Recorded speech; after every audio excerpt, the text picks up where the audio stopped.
finally we have some concrete stuff about eFootball. That the release date is going to be on the 14th of April, not 15th of April like I was thinking about, because of the end of the event that we have right now. But well, okay, I had an error about 1 day, so it's not a big deal. Everything that I told you about is basically right now happening. As you can see, this pop-up that came out, so mobile version is going to be delayed for 1 more month, so 19th of April is going to be the mobile release date. What we are going to get from the eFootball is only creative team side, and the creative team is not going to call itself creative team or my club, it's going to call it right now dream team. So they switched to the third title. So I don't know what is going on about that. Type in the comments what do you think about name changing, constantly name changing. But yeah, let me just switch to the chat scene so I can tell you about the gameplay issues, the gameplay changes, and other changes that we are going to get, what modes that we are going to get and everything. I hope that you are seeing this. I will zoom it. Yeah, this is okay. So basically, eFootball release date finally set in stone. So there is not going to be any delay, there's not going to be any changes, there's not going to be anything. This is set in stone and we are going to get it as it is. So, okay, blah blah blah, major delays, 6 months, blah blah blah blah blah blah, new eFootball, blah blah blah blah blah blah. Improvements. Now we are getting to the gameplay changes. Well, gameplay changes in the defense.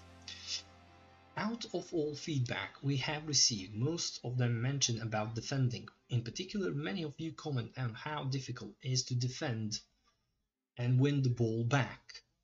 I don't have that problem, but okay. After reviewing the prioritism into defense-related plays, we have decided to change the default button settings in order to make defending more intuitive. Pressing commands that are available in previous installments will also be reintroduced into the game, so they are bringing back the pressure on the square button. Because right now, if you know how to do matchup and L2 pressing, you could press with nearest player and take the ball. But obviously that is too hard to handle, that is too hard to learn for majority of people. That is why we are getting pressure back on square button. Regaining possession by applying pressure on the position ball holder. Matchup or jockey, we had it in the game. Obviously people didn't know how to use it, and I don't know what they are going to change it, but right now in my control system is on the X button. I don't know for you guys, but that is how I mapped it, and I was using it perfectly. I didn't have any issues. Shoulder charge, it was already there in the game. That was the physical play on the L2 button, so that is not something new, but obviously they need to label it as a new and label it shoulder charge, because people are not thinking. Obviously controls are too... The controls were dumbed down, but obviously not dumbed down enough for majority of the people. I know that I'm going to get backlash of saying that majority of people are lazy, but it's the hard truth. People didn't want to learn new mechanics, and that's it. That's simple as that. And Konami caved.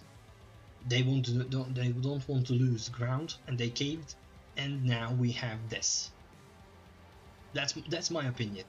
Because I wasn't lazy to learn new mechanics, I wasn't lazy to learn how to read the game, I wasn't lazy to do... Majority of you who are viewing me wasn't lazy and learned the new mechanics, but no, people bitched all over around the world who were using the pressure exploits, using every kind of exploits, and now I'm going to tell you of call for the pressure. is going to be implemented, and now this, look at this. On top of having several players going for the ball, other teammates will we also work in tandem to regain possession by blocking passing lanes as well as pushing up defensive lines. This is perfect scenario for L1 triangle passing. Perfect scenario for L1. The one thing that we all hate in PES 21, they are bringing it back because people don't know how to play without L1 triangle passing. And that's the truth. That's the truth. Because right now, when you have the player who is going to run towards you with everything and all of the backline zoned, pushed far ahead, you have L1 triangle pass to attacker in the open net space, and bam, voila, goal. That's my opinion. We're going to see it when the release is out, when the first games are out. You will see the massacre. Now we have massacre, but when that they implement back, we are going to have massacre, because dribbling is different from the PES 21. You can now slow down your player to basically running, jogging, and then quickly snap and move ahead. So basically this is going to be this is going to be double-edged sword in defensive, and that's my opinion. It's not going to work. Passing improve, new command, stunning pass. Beside defending, we also receive a lot of feedback regarding passing. They are going to increase the pass, because pass is obviously too slow. They're going to increase it and gain more balance and satisfactions of control. I had no problem, except when the laggy connections are sometimes that my pass is too readable and people were taking the passes.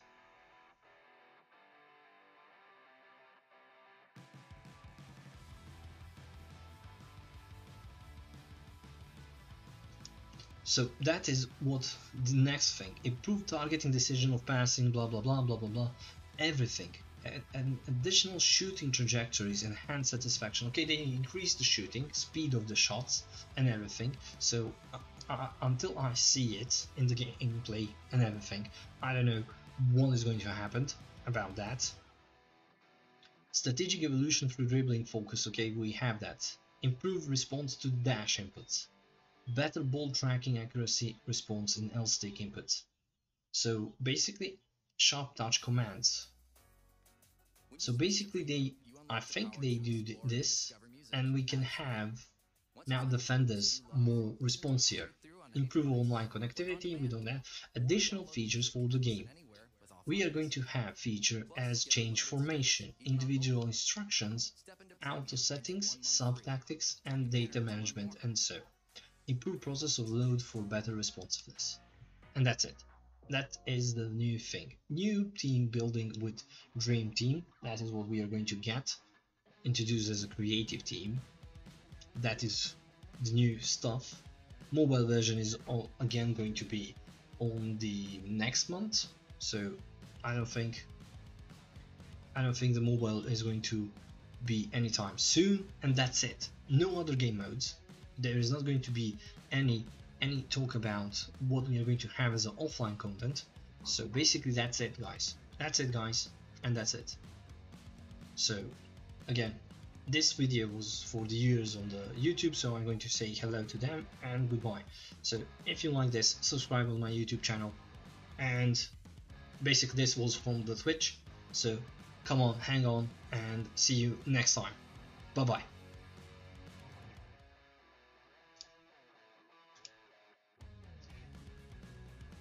Now let me continue with the streaming.